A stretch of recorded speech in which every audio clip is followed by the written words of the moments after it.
Aujourd'hui, j'avais envie d'explorer la question, alors après l'éveil, est-ce que l'on aime tout le monde? Ce c'est un sujet qui me posait question, et que j'avais mal compris, mal interprété. Parce qu'on parle effectivement d'amour, inconditionnel dans spiritualité et voilà, donc je voulais aborder ce sujet sous le même angle d'approche, qu'est-ce qu'il en était avant l'éveil et après l'éveil? Et j'ai envie de commencer par quelques petites explications, ou en tout cas, enfin voilà, sur comment se construit l'idée du moi, comment se construit voilà, l'idée de la personne. Et en fait, je voudrais commencer par le début, c'est-à-dire quand vous étiez bébé. Alors vous étiez très mignon, je n'en doute pas. Et quand vous étiez bébé, je ne sais pas si vous avez déjà eu l'occasion de plonger votre regard dans le regard d'un nourrisson. Et c'est une expérience assez bouleversante. Enfin moi en tout cas, quand j'ai plongé mon regard dans le regard de mes enfants à leur naissance, j'ai été comme happée par... voilà, ce qui m'est venu, il y a toute la sagesse de l'univers dans ce regard. C'est un regard où il n'y a personne en quelque sorte. Un regard totalement immense et abyssal, c'est-à-dire que on se perd en fait dans ce regard et voilà, c'est assez bouleversant. Et pourquoi il n'y a personne? Donc le bébé, quand il naît, il n'est pas encore identifié à une personne, il n'a pas, je dirais, conscience de, de lui-même. Il est totalement, il fait un avec tout ce qui est. Alors en particulier avec la mère qui est voilà, qui est son repère en fait, hein, son garde-manger aussi. euh, et, euh, et ce bébé, voilà, donc il est l'amour inconditionnel en quelque sorte parce que il n'a pas d'idée de lui-même. Alors ça ne veut pas dire que alors il n'est pas identifié à son corps, il ne le voit pas comme étant son corps, pour autant il a des sensations corporelles et d'ailleurs il s'exprime quand, quand il a mal, quand il a faim, quand il a besoin de dormir. Et puis qu'est-ce qu'il se passe? Eh bien, alors là je vous parle d'un sujet que je ne maîtrise pas, hein, on est dans la psychologie du développement de l'enfant, mais voilà, moi je vais parler à partir de mon expérience de maman. On voit qu'au fur et à mesure des mois qui passent, ce bébé, je dirais que peut-être la première étape, c'est cette période vers, je sais pas, 8-9 mois, où il commence à avoir peur de certaines personnes. C'est-à-dire qu'il distingue ça m'est familier, ça ne l'est pas. Alors, je dirais pas qu'à ce moment-là, il y a déjà une perception de l'identité personnelle, mais alors qu'au départ, il est... Voilà, n'importe qui lui fait un sourire, le bébé répond, enfin, il n'y a pas cette peur de l'étranger, entre guillemets. Donc déjà, ça c'est peut-être une première étape dans l'étape d'identification. Et puis, il y a cette fameuse période, je dis fameuse parce que quand on a été parent, voilà, on parle de la période du non qui intervient vers l'âge de 2 ans à peu près, où l'enfant répond systématiquement non, je dirais presque par principe non, dès qu'on lui pose ou qu'on lui propose quelque chose et qu'on lui pose une question. Et qu'est-ce qui se passe à ce moment-là, selon moi? C'est pas un non de choix, parfois c'est même un peu ridicule dans le sens où moi je m'amusais à poser des questions et auxquelles normalement il aurait dû répondre oui parce que est-ce que tu veux du chocolat, et c'était non. Voilà, c'est pour ça que je dis que c'est presque un non de principe, c'est pas je fais le choix, c'est plutôt il y a un moi à défendre.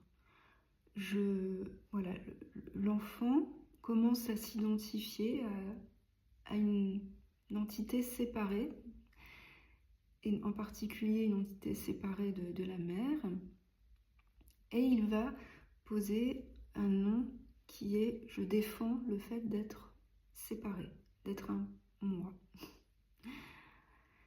Bref. Et donc cette identité, elle se construit, alors très influencée de ce fait par l'extérieur, par la manière dont l'enfant va être éduqué, va être aimé.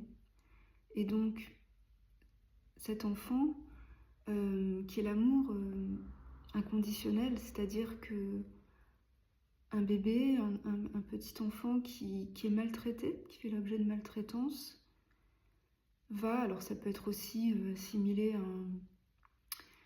à une défense quoi.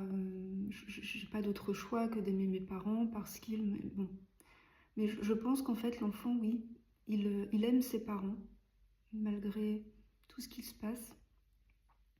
Et quand un enfant est maltraité, il peut... je pense, hein, c'est pas un sujet que je maîtrise, mais je me dis que en fait, comme il aime ses parents, il va se dire si il y a... en fait, je suis la cause du problème. En quelque sorte, il va grandir avec l'idée que si ses parents l'ont aimé de manière violente, étaient violents avec lui, c'était lui le problème, c'est parce qu'il n'était pas assez bien, parce que ceci, parce que cela. Donc vous voyez, tout ça, ça va beaucoup influencer en fait l'image que l'on se fait de ce moi. Et ce moi, c'est tout ce qu'on ajoute après je suis. Donc c'est ce qu'on appelle encore l'ego, mais c'est pas l'ego, celui-ci il a un ego surdimensionné, alors c'est aussi l'ego, dans ce sens que c'est l'image que se fait la personne. Mais l'ego, c'est tout ce qu'on met après je suis. Moi, je suis une femme qui... Voilà. Et on voit que dans l'enfance, il y a quand même des moments où, en quelque sorte, l'enfant oublie qu'il s'identifie. Par exemple, quand des enfants jouent, ils sont insouciants, ils sont dans le moment présent et ils s'oublient en quelque sorte. Ils jouent aux gendarmes et aux voleurs et ils sont à fond, ce gendarme ou ce voleur. Et donc c'est pour ça qu'il y a des moments d'insouciance dans l'enfance, des moments de liberté où on goûte purement l'instant présent. Mais il y a quand même cette construction du moi qui se fait du coup en comparaison selon la façon dont on est aimé, selon aussi les expériences. Et ça donne quelque chose qui progressivement, et en particulier à l'adolescence, fait perdre en fait cette insouciance qui conduit à devoir en quelque sorte défendre en permanence ce moi qui se sent isolé, qui ne se sent plus relié. Et oui, c'est une construction identitaire qui fait que on a en quelque sorte un moi à défendre. Et qu'est-ce que ça donne ça par rapport à l'amour justement, qui est le sujet que je voulais aborder? Eh bien, on parle d'amour conditionnel. Moi, j'aime telle personne et pas telle autre. Et j'aime cette personne si elle répond à mes besoins. Ou alors, il y a aussi la dépendance affective, dans le sens où, petit, mes parents m'aimaient de telle façon, donc je me suis fait une image de l'amour. Par exemple, si ma mère était très distante, me montrait peu de signes d'affection, j'aimais cette mère, et donc je me suis dit c'est moi le problème. Et il y a quelque chose de l'ordre de l'amour, c'est ne pas recevoir d'attention de l'autre. Et donc voilà, vous connaissez l'histoire, on va avoir tendance à reproduire cette forme d'attachement plus tard dans les relations futures adultes. Donc cet ego, ce moi, qui se construit principalement, enfin qui se construit durant l'enfance, il y a toute une histoire qui est associée aussi. Et puis, ce que j'observais aussi quand je regarde des vidéos de mes enfants petits, quand ma fille aînée jouait avec son frère, qui au départ était un bébé de quelques mois, par exemple, si elle jouait à la dinette, elle donnait, je sais pas, voilà, son frère prenait l'un des jouets, et puis ma fille qui faisait un peu son petit chef parce qu'elle avait à peine 2 ans, mais voilà, elle lui reprenait, parce que c'était sa fourchette ou sa cuillère, et Arthur, qui à l'époque était vraiment bébé, avait quelques mois, mais il ne bronchait pas en fait, parce que ok, il y a une cuillère, hop, on me la reprend. Il n'y avait pas c'est ma cuillère, c'est à moi. Après, ça a beaucoup changé, hein, parce que dès lors que voilà, Arthur a construit son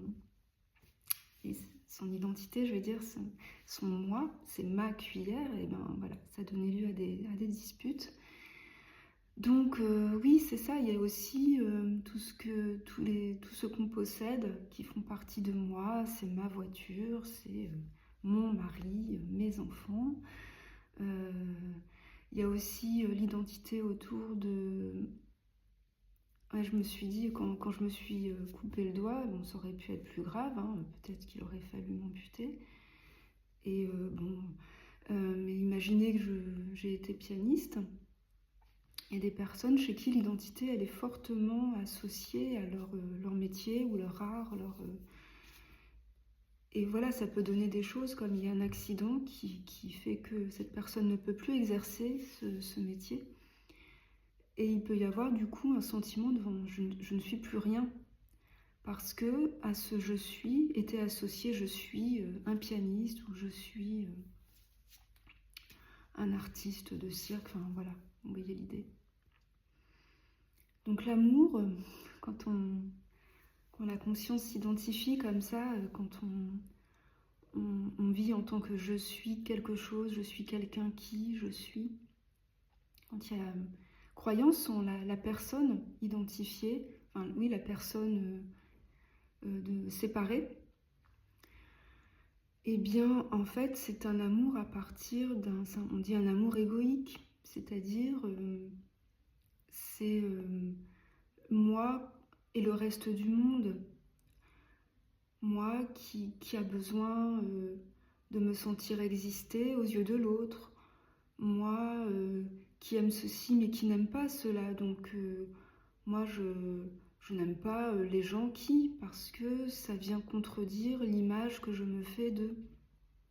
Et il y a tout un système aussi de ce qui est bien et pas bien en fonction d'un référentiel personnel. Bon, en fait, ce que je vous décris, hein, c'est tout ce qu'on expérimente quand on est identifié à la personne. Et donc moi, avant l'éveil, il y avait cette question de l'amour universel, enfin l'amour inconditionnel, bon, bref. Et ça butait parce que je voyais bien que je n'arrivais pas à aimer, à apprécier certaines personnes à partir de ce moi identifié en fait. Alors il y avait des moments pendant les méditations, oui, on a cet amour inconditionnel qui peut voilà, se manifester, et puis on est l'accueil, et puis par exemple si quelqu'un interrompait la méditation, clac, il y avait ce truc de presque, voilà. Donc là on se dit mince, ben, du coup la personne qui vient de m'interrompre, je la déteste, parce que moi j'ai besoin de méditer, parce que je suis sur ce chemin spirituel et on vient interrompre ma méditation, bref. Et donc, oui, il y avait une fausse idée de ce qu'était cet amour inconditionnel. À l'époque, je pensais qu'il fallait tout accueillir, qu'il fallait en quelque sorte accueillir l'autre tel qu'il est, quoi qu'il fasse, etc. Et donc, ouais, je vais vous raconter une anecdote qui illustre assez bien, je pense, la fausse idée que je me faisais de cet accueil inconditionnel. Je prends régulièrement le train, et donc un matin, je suis dans le train, je suis position couloir, et ma voisine, qui est côté fenêtre, a les écouteurs sur les oreilles, elle est en train de téléphoner. En fait, elle est en pleine conversation téléphonique, comme ça, avec les écouteurs. Et bon, moi, je m'installe, je pose mes sacs à mes pieds, et d'un seul coup, hop, elle bondit, et en fait, elle pensait que le train était arrivé à destination, elle était un peu perdue, elle ne savait pas où elle était. Et donc, elle me passe devant, elle me lance son coude dans le visage, et elle piétine mon sac, qui était mon sac où se trouvait mon repas pour le midi. Bon, et puis elle continue sa conversation. Ah non, bah voilà, je pensais... hop. Et du coup, elle me repasse devant, toujours en me bousculant, en me renvoyant son coude dans le visage et en repiétinant mon sac où était mon repas. Et là, j'étais dans l'idée, bon...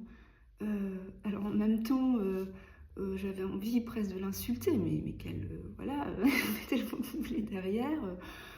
Et en gros, il y avait quelque chose en moi qui refusait ce qui venait de se passer, qui considérait qu'elle avait franchement été incorrecte. Et pour autant, en même temps, je réfrénais tout ça. Et j'étais là, bon, ben voilà, il faut que j'accueille, patati, patata, amour inconditionnel, tout est parfait. C'est pas du tout ça l'accueil. Parce que... En fait, au fond de moi, je bouillais, il y avait quelque chose de l'ordre. Après, quand je me suis repassé le film, c'était... elle a fait comme si je n'existais pas. Et ça, l'ego, il aime pas du tout. Oui, et c'était ça, en fait. Elle avait même pas vu que j'étais à côté d'elle. Voilà, elle m'est passée devant, elle m'a un grand coup de coude, hop, elle a écrasé mon repas. Et ça, c'est pas l'accueil. Parce que là, je tentais en tant que personne identifiée d'accueillir les choses et de, voilà, l'amour inconditionnel, patati, limite, on tend à la deuxième joue, quoi, vous voyez. Donc j'expliquerai comment on voit les choses après l'éveil. Donc justement, passons-y. L'éveil. Donc l'éveil, comme je l'ai déjà expliqué, c'est ne plus se prendre pour la personne. La conscience se reconnaît en tant que je suis. Et il y a comme une dissolution de la personne. C'est-à-dire que toute cette construction autour d'un moi, je suis quelqu'un qui, je suis, etc., isolé, tout ça se déconstruit. Alors ça ne veut pas dire que y a une dissolution dans le grand tout. Enfin, vous voyez, je pense que c'est important que je revienne sur ce point. C'est-à-dire que, en fait, lors de l'éveil, vous l'avez peut-être entendu, il se passe pas grand-chose dans le sens où, dans l'expérience, c'est pas quelque chose de totalement... en fait, même ce qui m'est venu, mais en fait, il n'y a rien qui change. Et pourtant, ça change tout. C'est-à-dire que ce que vous êtes réellement, ce je suis, la conscience, eh ben, c'est ce que vous êtes. Donc c'était déjà là avant l'éveil, en fait. C'est le point commun de toute expérience. C'est le je suis qui, en quelque sorte, était là tout le temps, tout le temps. C'est ce qui ne change pas. Le je suis de quand vous aviez 2 ans, il est le même que là actuellement en train de regarder cette vidéo. je veux dire, le socle de base. Donc, dans l'expérience, je suis, l'expérience après l'éveil, elle n'est pas fondamentalement différente en fait. La seule différence, c'est que ce je suis ne s'identifie plus à cette construction d'une personne séparée. Et donc, il y a des effets quand même secondaires, je dirais. On est parlé, se sentir plein, entier, comblé, libéré du fardeau justement de toute l'histoire, de tout ce qui s'est construit autour de ce je suis quelqu'un. Comme si, alors pour ma part, je pouvais enfin déposer le fardeau de je suis quelqu'un qui a vécu des choses difficiles et qui a dû s'en sortir pour gna gna gna gna gna. Et donc, je suis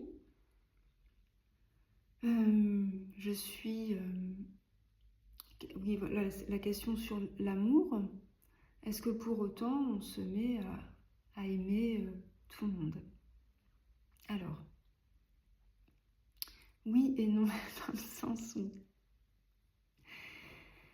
ce je suis, il joue à être un personnage. Donc ici, c'est Amélie. Et ce personnage, il garde en quelque sorte ses caractéristiques. Amélie, elle préfère le chocolat noir. Amélie, elle préfère, je sais pas... bref, on a des caractéristiques particulières. Hein, le fait que la conscience se reconnaisse en tant que je suis ne gomme pas les particularités du personnage. C'est juste que la conscience n'est plus comme contractée autour de cette idée d'un moi. Il y a une ouverture. Donc non seulement je suis la conscience et tout ce qui apparaît est moi en quelque sorte. Donc cette ouverture, elle est accueil de tout ce qui est. Donc elle est amour inconditionnel. Et donc pour en revenir donc à cet exemple de cette dame qui m'avait sauvagement passé dessus, là aujourd'hui je vois bien qu'il y avait une confusion à ce niveau-là. Alors je ne sais pas comment je réagirai aujourd'hui parce que maintenant la vie se vit, je dirais, dans une spontanéité de chaque instant. En fait, le fait de se désidentifier de la personne qui n'existe pas, hein, donc du coup de se voir en tant que la conscience qui joue à être un personnage, et ben ça libère aussi ce personnage en quelque sorte, qui se dit bon ben voilà, la vie est une aventure, la vie se joue et voilà, on y va à fond. Et donc oui, ce que je voulais dire, c'est qu'il y a aussi cet amour du personnage. Ça, c'est quelque chose qui m'a semblé vraiment incroyablement bon à goûter. Parce que ce moi égoïque, en tout cas ici, c'est qu'il n'était jamais assez suffisant. Il se comparait toujours aux autres. Alors il était parfois mieux qu'un tel, mais moins bien que ça. Et puis il veut...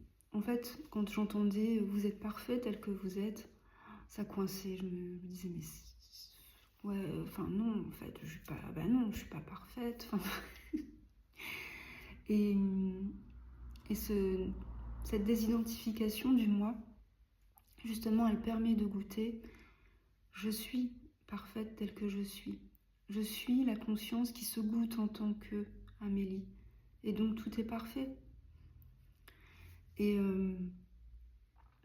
donc déjà, il y a l'amour de soi, d'une certaine manière, et l'amour inconditionnel, comment il se serait manifesté? Alors, je ne sais pas quelle aurait été ma réaction face à cette dame.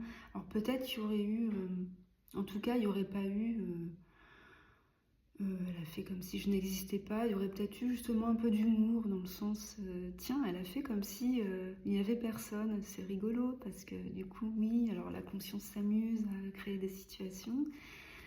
Donc voilà, il y aurait peut-être eu une forme d'humour par rapport à la situation. Peut-être que j'aurais du coup réagi. Alors, en voyant la personne revenir à sa place, j'aurais peut-être eu un geste et lui dire, ben, attention, là, vous voulez vraiment que je mange de la purée ce midi parce que vous avez écrasé mon sac. Ben, vous voyez, ça aurait été beaucoup plus léger, spontané. Et c'est ça l'accueil inconditionnel. C'est que, en fait, vous vivez la vie de manière beaucoup plus disponible. Il n'y a pas toute cette construction autour d'un ego, d'un moi qui doit se défendre, qui doit réagir ou qui ne doit pas réagir, parce que ça c'est aussi une façon de s'empêcher de vivre en quelque sorte. Et pour autant, il y a des préférences qui restent, parce que celle-ci, je dirais que ça fait partie des caractéristiques du personnage. C'est juste qu'on ne s'identifie plus à ce personnage et qu'on ne veut pas défendre bec et ongle nos propres goûts, nos propres choix. Et il y a aussi cet aspect que, comme je l'ai dit, alors ça, pour moi, ça a mis un petit peu de temps avant de bien d'ailleurs, je pense que ça évolue encore. Au départ, quand la conscience est reconnue dans ce je suis, en ce je suis, il y a une espèce peut-être de mise à distance avec l'histoire qui se racontait, avec le personnage Amélie. D'ailleurs, il y a une période où j'avais envie de parler d'Amélie à la troisième personne, comme je le fais. Comme si, ah non, il faut plus que je m'identifie, en quelque sorte. Donc c'était encore un peu une confusion, et comme je l'ai dit, dans ce cas-là, il y a encore il y a encore dualité. Et puis au fur et à mesure, enfin, on continue de cheminer après l'éveil. Il y a reconnaissance du je suis en tout ce qui est. Et tout, ça inclut tout. Je ne peux pas le dire. Ça inclut tout le film, ça inclut tout ce qui apparaît. D'où parfois ces moments d'absorption, y compris dans des objets. Je me souviens d'un matin où je prenais le métro et où j'étais fascinée comme en fusion, en amour avec la barre de métro. Voilà, je vous disais, c'est incroyable cette barre de métro qui se manifeste, qui est faite de la conscience que je suis, etc. Oui, là du coup, je ne sais plus quoi vous dire. Donc, ne pas confondre, ne pas confondre cet amour inconditionnel qui est accueil de tout ce qui est, avec, il ne faut pas réagir quand on... Parce qu'en fait, à partir du moment où cette réaction, elle est spontanée, de toute façon, vous ne décidez de rien dans les réactions. Donc,